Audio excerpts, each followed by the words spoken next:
Hello student and friend, आज के chapter 5 understanding elementary shapes. Okay, आज की एक्सरसाइज 5.3। इससे पहले मैं एक्सरसाइज 5.2 एंड 5.1 करा चुका हूँ, जो आप मेरी प्लेलिस्ट पे जाके देख सकते हैं। ओके, आज का question number 1, match the following. तो आपको यहाँ मैचिंग बतानी है। इसमें क्वेश्चन नंबर 1 में आपको यहाँ कुछ एंगल फॉर्मेट दिया है और उसको आपको रिवोल्यूशन के फॉर्म में आपको बताना है। एक्सरसाइज 5.2 में मैंने आपको रिवोल्यूशन बताया है, इसमें भी मैं आपको बता दूंगा। ठीक है, स्ट्रेट एंगल कितने डिग्री का होता है? 180 डिग्री का। राइट एंगल कितने डिग्री का होता है? 90 डिग्री का। बात को ध्यान सुनिए। एक्यूट एंगल कितने का होता है? लेस देन 90 डिग्री का। उसी तरीके एब्टूज एंगल कितने का होता है?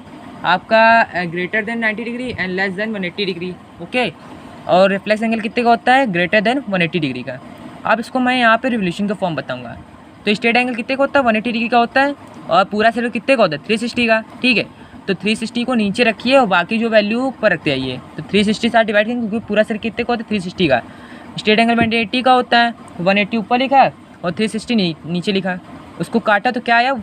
1/2 मतलब हाफ। तो कैसे लिखेंगे? Half of a revolution. तो हाफ ऑफ अ रिवोल्यूशन इसका आंसर आ गया। जैसे कि हाफ ऑफ अ रिवोल्यूशन यहाँ लिखा है, तो पहले का सी आंसर हो गया जो आपको यहाँ पे लिखा हुआ। उसी तरीके यहाँ पे आता है राइट एंगल। राइट एंगल आपका कितना है? 90 डिग्री। और आपने 360 से उसको डिवाइड करा, तो जब काटेंगे कितना आएगा? 1/4। तो इसको कैसे लिखेंगे? 1/4 ऑफ अ रिवोल्यूशन। आपको पता होगा ना, राइट एंगल 90 डिग्री का तो 90 ऊपर लिखेंगे और सर्कल पूरा 360 का होता है, 360 आपको नीचे लिखना है। तो जब काटेंगे तो आपको क्या आएगा? 1/4। इसको बोलेंगे 1/4 ऑफ अ रिवोल्यूशन। तो 1/4 सॉल्यूशन। तो आपका दूसरे क्या होगा? डी। तो आपको दिख रहा है। इसी तरीके एक्यूट एंगल आप ये लेस देन 90 डिग्री होता है। ठीक है, तो 90 डिग्री का क्या होता है? 1/4, लेकिन लेस देन तो क्या बोलेंगे? Less than 1/4 of revolution. तो यहाँ पे क्या है? Less than 1/4 of revolution. तो तीसरे का ए।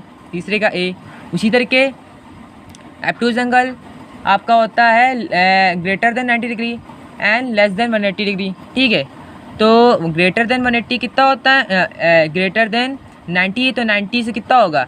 90 ज़्यादा 180 से कम। तो इसका मतलब दो वैल्यू होगी। तो 180 को बोलते हैं 1/2 और 90 बोलते हैं 1/4। तो दोनों के बीच में लाई कर रहा है। तो आप कैसे लिखेंगे? Between 1/4 and 1/2 of a relation. इस तरह से आप लिखेंगे। तो आपका आंसर क्या होगा? एब्टूज एंगल चौथे का ई। आपको यहाँ मैंने करके दिखाया, आप देख लीजिए। 180 है तो ऐसे ही 180 को बोलते हैं हाफ। ठीक है, तो आप यहाँ लिख लीजिए, इन दोनों के बीच में सेटिस्फाई करेगा। ठीक है, कम और छोटा बड़ा होता रहेगा, तो इन दोनों के बीच में रहेगा। ठीक है, इन दोनों के बीच में लाई करेगा 1/4 एंड 1/2 ऑफ अ रिवोल्यूशन, बीच में between 1/4 and half of a revolution. ठीक है, उसी तरीके आता है रिफ्लेक्स एंगल जो कि होता है 180 डिग्री प्लस। ठीक है, तो उसको क्या बोलेंगे? 180/360 कर दिया, 1/2 रिफ्लेक्शन हो गया। लेकिन ज़्यादा है तो more than half of a revolution बोलेंगे। तो आंसर क्या है? यहाँ लिखा भी है more than half of revolution. तो आखिरी क्या हो गया? पाँचवें का बी। तो आप देख लीजिए, पहले का सी, दूसरे का डी, तीसरे का ए और चौथे का ए, पाँचवें का बी। ठीक है, आप देख लीजिए और कोई भी दिक्कत तो आप कमेंट के थ्रू ज़रूर से ज़रूर बताइए। ओके, आप क्वेश्चन नंबर 2 आपका आया है, classify each one of the following angles as right, straight, acute, obtuse and reflex. तो कुछ एंगल्स वगैरह दिए गए हैं और आपको यहाँ डायग्राम्स दिए गए हैं, मतलब फिगर बनाए गए हैं। उसके हिसाब से आपको यहाँ एंगल बताना है, कौन सा एंगल क्या है। तो मैं यहाँ कुछ कंडीशन बता रहा हूँ, आप समझिए सिर्फ। ठीक है, जैसे ये एंगल लिखा है तो ये आकार का लग रहा है। ठीक है, तो देखिए आपको इस तरह बनाना है जिससे समझ में आ जाता है एंगल कैसे पहचाना जाता है। तो मैं एक चीज़ बता रहा हूँ, जैसे एंगल आपने बनाया, जो एंगल आप बनाते हैं वो अपनी तरफ होता है, वो होता है हमेशा एक्यूट एंगल। ठीक है, तो इसको इस तरह बना सकते हैं। और एक खुद में देखिए, ऐसे गया अपने आप में खुद आ गया, तो क्या हुआ है? पहला आपका क्या हुआ? Acute angle. तो समझिए, जो अपने आप में बनाते हैं, जैसे एंगल बनाते हैं अपने आप में खींच आता है, वापस आ जाता है, वो एक्यूट एंगल होता है। जैसे इस तरह से बनाया, और ये कुछ एंगल होगा 30 डिग्री, तो यह क्या है? एक्यूट एंगल आपका 90 डिग्री से कम है।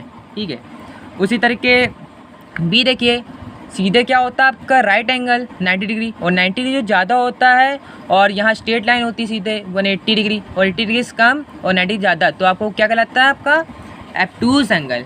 तो बी का आंसर क्या हो गया? आपका एब्टूज एंगल। ठीक है, तो बी का एब्टूज एंगल। ओके, उसी तरीके ये तो सीधा जा रहा है, इधर भी स्ट्रेट एंगल हो सीधा, तो ये उधर से देखिए तब भी आपका इधर सीधा जाएगा तो राइट एंगल बनेगा, इधर जाइए तब भी आपका राइट एंगल है। प्रोटेक्टर से करेंगे तो तुरंत समझ में आएगा। 90 डिग्री बन रहा है, इसका मतलब ये राइट एंगल है। तो सी का क्या हो गया आपका राइट एंगल, ठीक है। अब इस पे आते हैं, थोड़ा अलग है डी। जब भी आपको ये दिखे फिगर में तो ये समझिए ये आपका स्ट्रेट एंगल है, मतलब कि 180 डिग्री है। तो 180 डिग्री आपका कुछ इस टाइप से बना होता है, ठीक है, और इस टाइप से बना होता है, ठीक है। लेकिन ये ऐसे बना ऊपर है तो ये ऊपर की टाइप बना है, इस ऊपर तो ये नीचे गया है, ठीक है। इस टाइप से आपका कुछ एंगल बना है, तो इसका मतलब ये कुछ 195 डिग्री और समथिंग होगा। तो इसका मतलब क्या है, ये आपका क्या होगा, रिफ्लेक्स एंगल हो गया, ठीक है।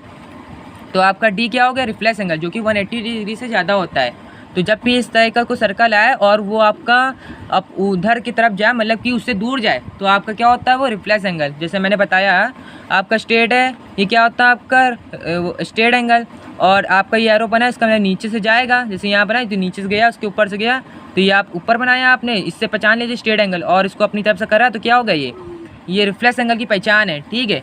तो आपका ये रिफ्लेक्स एंगल हो गया कुछ एंगल। और देखिए ये भी कुछ स्ट्रेट एंगल की टाइप बना है, ठीक है। तो जब ये बन के आए, आपका कुछ ये बना हुआ है, जैसे आपका भी ये बना हुआ है, तो जब भी ये बन के आए तो आप बस इतना समझ लीजिए, अगर ये बना है तो इसको अगर यहाँ जितनी भी रेखा लगी हो तो उसको कुछ नहीं बोलेंगे, बस इसको ये बोलेंगे स्ट्रेट एंगल, ठीक है। तो आपका ये क्या हो गया, स्ट्रेट एंगल, क्योंकि यहाँ पे ये सिंबल बना हुआ है, ठीक है, बस इसको पहचान होती है, जैसे इसको बनाया तो ये क्या है आपका स्ट्रेट एंगल, ठीक है। तो आपके ई स्ट्रेट एंगल। अब देखिए इसको फिगर देखिए एफ है, तो ये कुछ इस टाइप का एंगल बना हुआ है, यही ऐसे टाइप का बना हुआ है, आप देख सकते हैं। तो अपनी तरफ गया और उसने अपनी तरफ ही इसको खींच लिया, मतलब सीधी लाइन गई अपनी तरफ खींच लिया। तो मैंने बताया है इधर भी देखिए गया अपने आप तक खींच लिया और एम बन गया कुछ कंडीशन में। तो जो भी एंगल बनाते हो वो अपनी तरफ आता है, तो एक्यूट एंगल कहता है, आपको पता होगा। तो ये क्या हो गया आपका एक्यूट एंगल, इसमें कोई शंका नहीं है। तो आपका एफ भी एक्यूट एंगल, पहले का एक्यूट एंगल, दूसरे का एब्ट्यूज एंगल, तीसरे का आपका राइट एंगल, चौथे का रिफ्लेक्स एंगल, पाँचवें का स्ट्रेट एंगल, छठे का एक्यूट एंगल। आप यहाँ पे कुछ फिगर्स देख सकते हैं, ठीक है। और कोई भी दिक्कत तो आप कमेंट के थ्रू जरूर बताइए, और चैनल को सब्सक्राइब और लाइक जरूर कर दीजिए। ओके स्टूडेंट, ठीक, कोई दिक्कत जरूर बताइए।